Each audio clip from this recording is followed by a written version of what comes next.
আমি আদ জাতিকে ধ্বংস করে দিলাম ভয়ঙ্কর প্রচণ্ড ঝড় বাতাস, যেই ভয়ঙ্কর প্রচণ্ড ঝড় বাতাস প্রবাহিত থেকেছে 1 সপ্তাহ যাবৎ, বিরিহিন সরসরিন আতিয়া।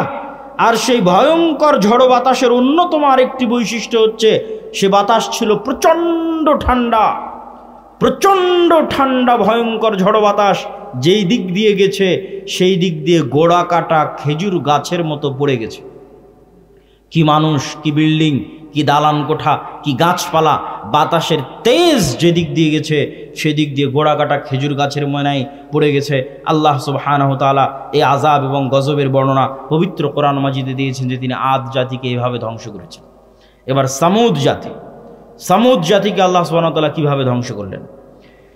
আল্লাহ সুবহানাহু ওয়া তাআলা পবিত্র কোরআনে বলছেন, ওয়া ইলা সামুদ আখাহুম সালেহ, সামুদ জাতির নিকটে নবী করে পাঠিয়েছিলাম সালেহকে।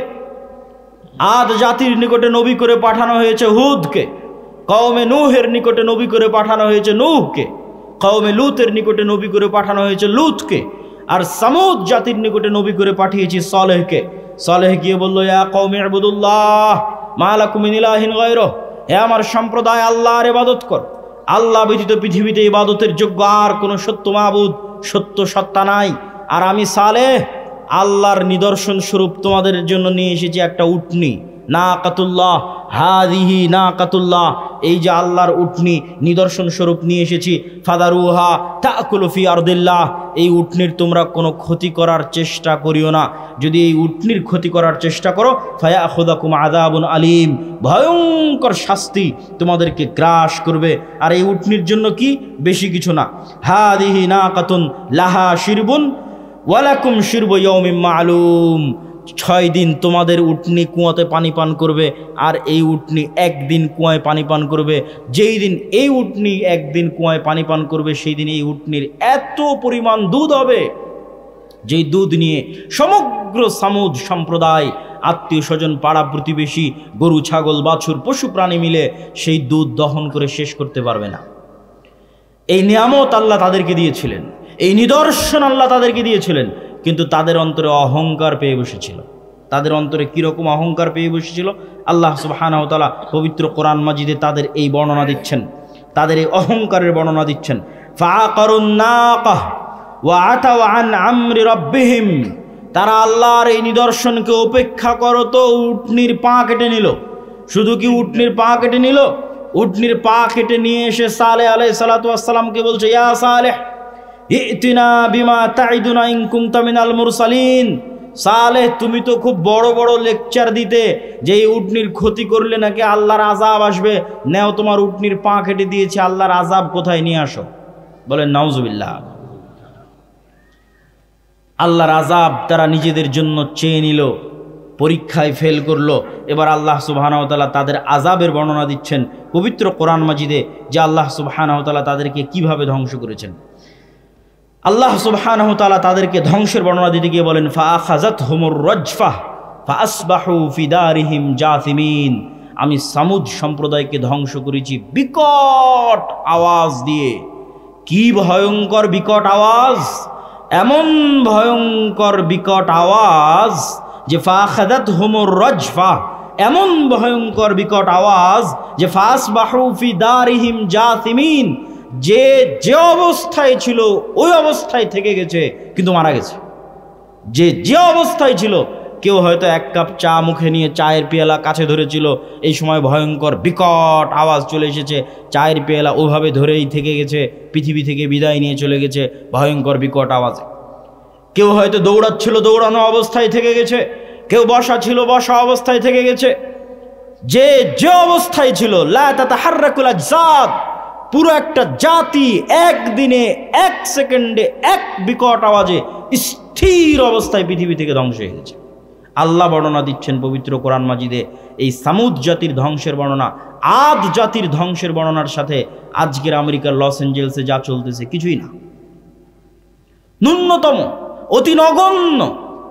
অথচ এই অতি নগণ্য, অতি দুর্বল আল্লাহর শাস্তি, আল্লাহর আযাব বর্তমান পৃথিবীর সবচেয়ে শক্তিশালী রাষ্ট্র ট্যাকেল দিতে পারছে না। যদি নূহ আলাইহিস সালাতু ওয়াস সালামের মতো আযাব আসে, যদি কওমে লূতের মতো আযাব আসে, যদি আদ জাতির মতো আযাব আসে, যদি সমুদ জাতির মতো আযাব আসে, তাহলে আল্লাহ সুবহানাহু ওয়া তাআলার আযাব এবং এই শাস্তি থেকে বাঁচতে পারবে এরকম কোনো শহর, বন্দর, নগর পৃথিবীতে নাই।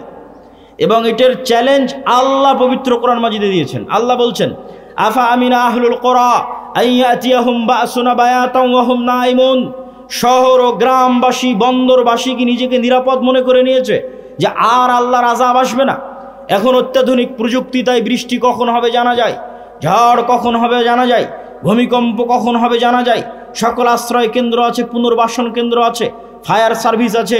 এরকম উন্নত প্রযুক্তির যুগে, কম্পিউটার, মোবাইল, বিজ্ঞান, ক্যামেরার যুগে, ওয়েবসাইট, গুগল, সব কিছুর যুগে, চ্যাট জিপিটির যুগে মানুষকে মনে করে নিয়েছে যে আল্লাহর আযাব আর আসবে না। আফা আমিনা আহলুল কুরা ইয়াতিয়াহুম বাসুনা বায়াতাম ওয়া হুম নাইমুন। শহর, বন্দর, নগরবাসী, পৃথিবীর উন্নত থেকে উন্নত শহরবাসী, New York, Washington, London, Dubai, Singapore, ঢাকার মানুষ কি মনে করে নিয়েছে আল্লাহর আযাব আসবে না? এমতো অবস্থায় যে তারা ঘুমন্ত, এমতো অবস্থায় যে তারা দুপুরের পর বিশ্রাম নিচ্ছে, এমতো অবস্থায় যে তারা খেল তামাশায় মত্ত, এমতো অবস্থায় তাদের কাছে আল্লাহর আযাব আসবে না, এই নিশ্চিত, এই গ্যারেন্টি, এই নিশ্চয়তা তাদেরকে কে দিল?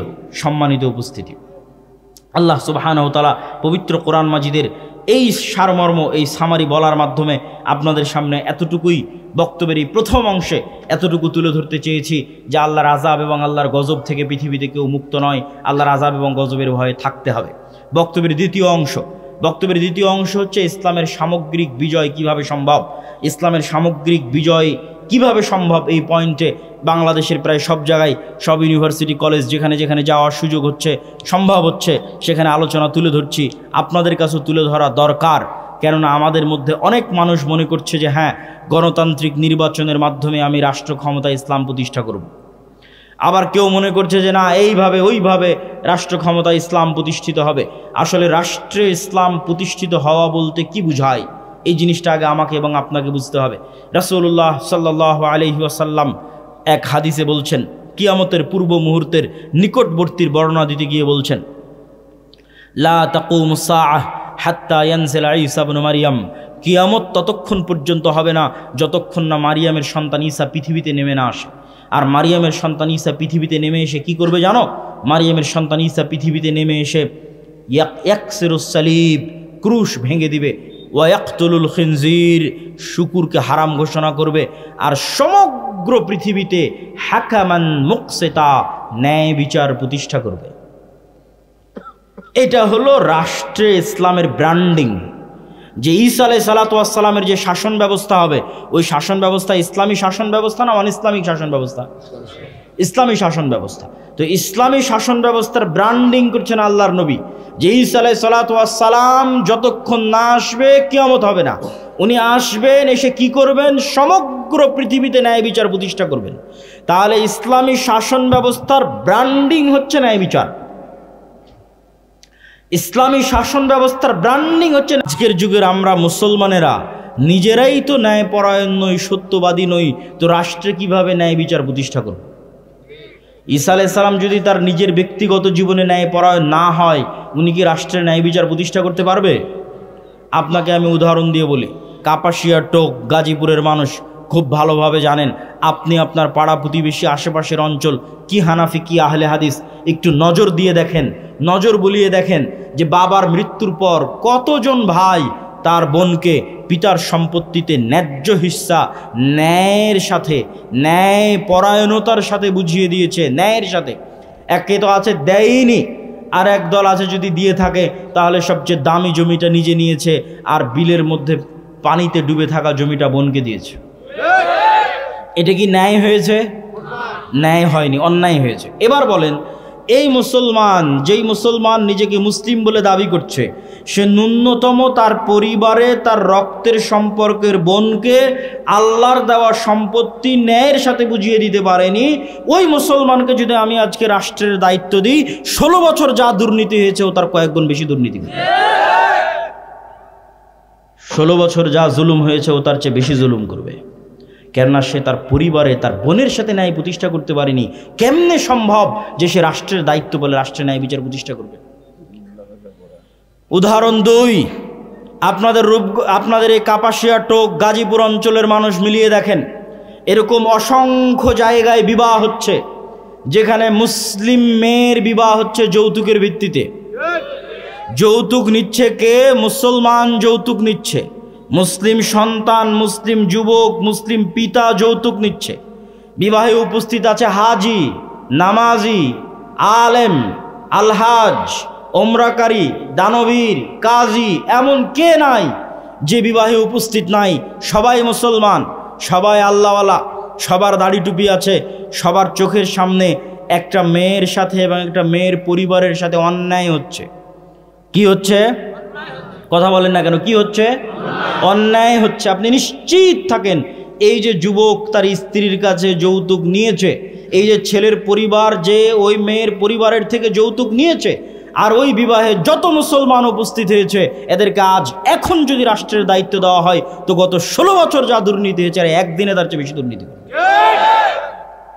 তাহলে কিভাবে আপনি বলবেন যে ইসলাম রাষ্ট্র ক্ষমতায় প্রতিষ্ঠিত হবে? এই সমস্ত মুসলমানদের দিয়ে, যারা অন্যায়কারী, মিথ্যুক, দুর্নীতিবাজ, তাদের দিয়ে ইসলাম প্রতিষ্ঠিত হবে রাষ্ট্রে? অসম্ভব, অসম্ভব। ইসলামের ব্র্যান্ডিংই হচ্ছে ন্যায় বিচার প্রতিষ্ঠা। তো ন্যায় বিচার প্রতিষ্ঠা করতে হলে আগে আপনাকে ন্যায়পরায়ণ হতে হবে, এবং ন্যায়পরায়ণ হওয়ার গুরুত্ব, তাৎপর্য কোরআন এবং হাদিসে কত বেশি। রাসূলুল্লাহ সাল্লাল্লাহু আলাইহি ওয়াসাল্লাম বলছেন, সাবআতু ইউদিল্লুহুমুল্লাহ ইয়াওমা লা দিল্লা ইল্লা দিল্লুহ, 7 শ্রেণীর মানুষকে কঠিন কিয়ামতের মাঠে বিশেষ ছায়া দেওয়া হবে। তার 1 নম্বরে কোনো নামাজি, হাজি, তাহাজ্জুদ গুজার, দানবীরকে স্থান দেওয়া হয়নি, স্থান দেওয়া হয়েছে ইমামুন আদেল, ন্যায়পরায়ণ, দায়িত্বশীলকে স্থান দেওয়া হয়েছে। ন্যায়পরায়ণতা বড় কঠিন জিনিস, বড় ভয়ঙ্কর জিনিস। রাসূলুল্লাহ সাল্লাল্লাহু আলাইহি ওয়াসাল্লাম সন্তানদের মধ্যে আদর করতেও ন্যায় প্রতিষ্ঠা করতে বলেছেন। আল্লাহ সুবহানাহু ওয়া তাআলা বিবাহ করতে গিয়ে স্ত্রীর উপর ন্যায় প্রতিষ্ঠা করতে বলেছেন। ন্যায় নিশ্চিত না করতে পারলে অতিরিক্ত বিবাহ করতে নিষেধ করেছেন।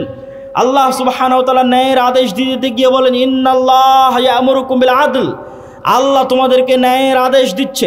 আল্লাহ ন্যায়ের আদেশ দিতে গিয়ে বলেন, ওয়ালা ইয়াজরিমান্নাকুম শানআনু কওমিন আলা আল্লা তা'দিলু, দুনিয়ার মানুষ, দুনিয়ার মুসলমানেরা, মুমিনেরা জেনে রাখো, কোনো জাতি, কোনো গোত্র, কোনো সম্প্রদায়ের প্রতি তোমার অন্তরে যে রাগ, ক্ষোভ, বিদ্বেষ লুকিয়ে আছে, এটা যেন তার প্রতি ন্যায় আচরণ করতে তোমাকে বাধা না দেয়।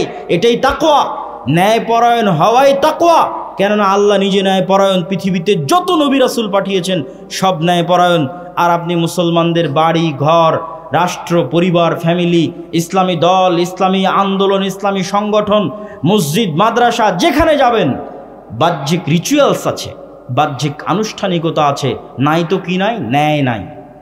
ইসলামী দলের আমির ওই কর্মীকেই পদ দিয়ে রেখেছে যে বেশি চামচামি করে, আর ওই কর্মীকে দল থেকে বের করে দিয়েছে যে বেশি কর্মঠ হয়ে কাজ করে। তো ওই আমির তো তার দলই ন্যায় প্রতিষ্ঠা করতে পারেন, ও রাষ্ট্রে কিসের ন্যায় প্রতিষ্ঠা করে? মাদ্রাসার পরিচালক, মসজিদের সভাপতি, তার মসজিদের ইমাম, মুয়াজ্জিন, খাদেম, মাদ্রাসার স্টাফ, দায়িত্বশীল, তাদের প্রতি ন্যায় প্রতিষ্ঠা করতে পারেনি, তো রাষ্ট্রে কিসের ন্যায় প্রতিষ্ঠা করে? নামাজ আছে, বাহ্যিক আনুষ্ঠানিকতা আছে, কিন্তু নেতা হওয়া যায় না এগুলো দিয়ে। নেতা হতে হলে ন্যায়পরায়ণতা লাগে, নেতা হতে হলে সত্যবাদিতা লাগে। আজকের মুসলমানদের চারিত্রিক অধপতন, মিথ্যা এবং অন্যায়ের দিক থেকে মুসলমানদের চারিত্রিক অধপতন আজ থেকে 1400 বছর পূর্বের মক্কার কাফের মুশরিক কুরাইশদের চাইতে নিম্ন অবস্থায় আছে। আমি বাড়িয়ে বলিনি, দলিল সহ বলতেছি, আজকের মুসলমানদের ব্যক্তিত্ব আবু সুফিয়ান, কাফের মুশরিক অবস্থায় আবু সুফিয়ানের যে ব্যক্তিত্ব ছিল তার চেয়ে নিকৃষ্ট অবস্থায় আছে। আজকের মুসলমানদের ব্যক্তিত্ব আল্লাহর নবীর চাচা আবু তালেবের কাফের মুশরিক অবস্থায় যে ব্যক্তিত্ব, যে শখসিয়া, যে পার্সোনালিটি, যে ন্যায়পরায়ণতা, যে সত্যবাদিতার উপর প্রতিষ্ঠিত ছিল তার চেয়ে নিম্ন অবস্থায় আছে। আবু সুফিয়ান যখন কাফের অবস্থায়, তখন বাদশাহ হিরাক্লিয়াস আবু সুফিয়ানকে জিজ্ঞেস করছে জেরুজালেমে বসে। জেরুজালেমে আবু সুফিয়ানকে জিজ্ঞেস করা হচ্ছে, বাদশাহ হিরাক্লিয়াস জিজ্ঞেস করছে, না কোনো ফোন আছে, না কোনো ক্যামেরা আছে, না কোনো লাইভ আছে, না কোনো রেকর্ডার আছে, আর আবু সুফিয়ানকে জিজ্ঞেস করা হচ্ছে তার চিরশত্রু সম্পর্কে। অথচ আবু সুফিয়ান একটা কথা তার শত্রু মুহাম্মদ সাল্লাল্লাহু আলাইহি ওয়াসাল্লাম সম্পর্কে মিথ্যা কথা সেই দিন বাদশাহ হিরাক্লিয়াসের দরবারে দাঁড়িয়ে বলেনি। আজকে আপনি আপনার বাংলাদেশের যে কোনো রাজনৈতিক নেতাকে তার বিপরীত রাজনৈতিক দলের নেতা সম্পর্কে জিজ্ঞেস করে দেখেন, যা বলবে 16 আনায় মিথ্যা। কেননা এই গণতান্ত্রিক রাজনীতি টিকেই আছে মিথ্যার উপর। এখানে মিথ্যুক না হলে আপনি রাজনীতি করতে পারবেন না, আর মিথ্যুক কখনো নেতা হতে পারে না। নেতৃত্বের গুণ মুসলমানদের ওখানেই হারিয়ে গেছে। আমেরিকা, ইউরোপ গিয়ে দেখেন মুসলমানেরা কাফের মুশরিকের কাছে মিথ্যা বলছে 2 টাকা বেশি পাওয়ার জন্য, মিথ্যার উপর প্রতিষ্ঠিত হয়ে আছে। রূপগঞ্জের মানুষকে দেখেছি গত নির্বাচনের সময় যে সব এমপির কাছ থেকে টাকা নিয়ে বলেছে তাকে ভোট দিবে। মিথ্যুক।